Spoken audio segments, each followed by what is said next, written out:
एक दोस्त है मेरा, आईटी कंपनी में सीनियर लेवल पे है। पिछले 15 सालों से वो रेंट पे रह रहा था। कुल रेंट खर्च हुआ करीब 95 लाख रुपीस। आज उसका रेंट हो गया है 88,000 रुपीस पर मंथ।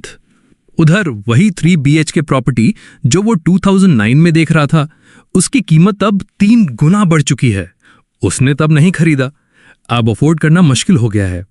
अब वो कहता है काश उस वक्त खरीद लिया होता। लेकिन सवाल ये है, क्या ये रिग्रेट सही है या सिर्फ एक इमोशनल ट्रैप? चलिए पूरे मामले को लॉजिकली और इमोशनली दोनों एंगल से समझते हैं।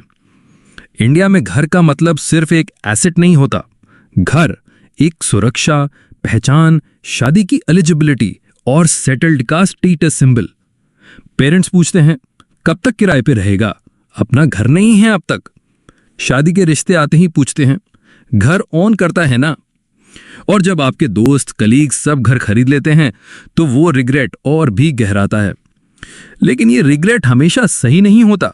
कई बार ये डिसीजन इमोशन से लिया जाता है, सोच समझ कर नहीं। अब थोड़ा लॉजिक। मान लो 15 साल में आपने 95 लाख रुपीस रेंट में दिए। अब लोग बोलते हैं ये पैसे बर्बाद हो गए, पर सच ये है अगर आपने ये 25-30 हजार रुपए पर मंथ SIP में डाले होते तो वो अमाउंट आज कहां पहुंचा होता। चलो एक सिंप्लीफाइड टेबल से समझते हैं। साल, रेंट, SIP, प्रॉपर्टी वैल्यू। 2009 में जब मंथली रेंट 25,000 रुपीस था, उतने ही आपने SIP में डाले। वहीं 2024 में जाके मंथली रेंट 88,000 हो गया और आपकी SIP भी बढ़ के करीब 1.3 करोड़ रुपीस हो गई और प्रॉपर्टी की वैल्यू बढ़कर 2.1 करोड़ हो गई। अब देखिए, SIP वालों के पास लिक्विडिटी, फ्लेक्सिबिलिटी और फ्रीडम है। प्रॉपर्टी वालों के पास एसेट है, लेकिन EMI, इंटरेस्ट और मेंटेनेंस की कॉस्ट भी है। तो कौन सा बेटर है? इट डिपेंड करता है आपकी लाइफ स्टेज, प्रायोरिटीज और माइंडसेट पर। अगर आप कंफ्यूज्ड हो कि घर लेना चाहिए या रेंट पर रहना चाहिए, तो ये चेकलिस्ट ध्यान से देखिए।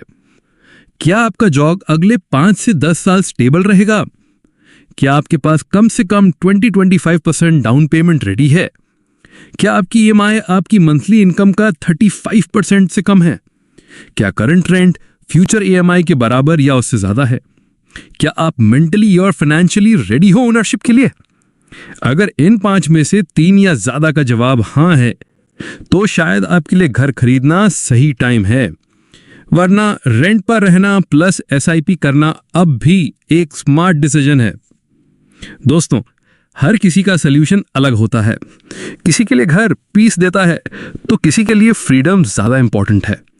लॉजिक और इमोशन दोनों को बैलेंस करना जरूरी है। और सबसे बड़ी रिग्रेट ये नहीं होनी चाहिए कि आपने घर नहीं लिया, बल्कि रिग्रेट ये होनी चाहिए कि आपने बिना सोचे समझे डिसीजन लिया।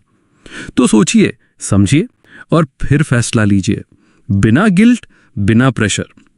अगर आपको ये गाइड अच्छा लगा तो लाइक करें, शेयर करें और सब्सक्राइब करें देसी इकोनॉमिस्ट को, जहां पैसा सिर्फ नंबर्स नहीं, एक सोच है।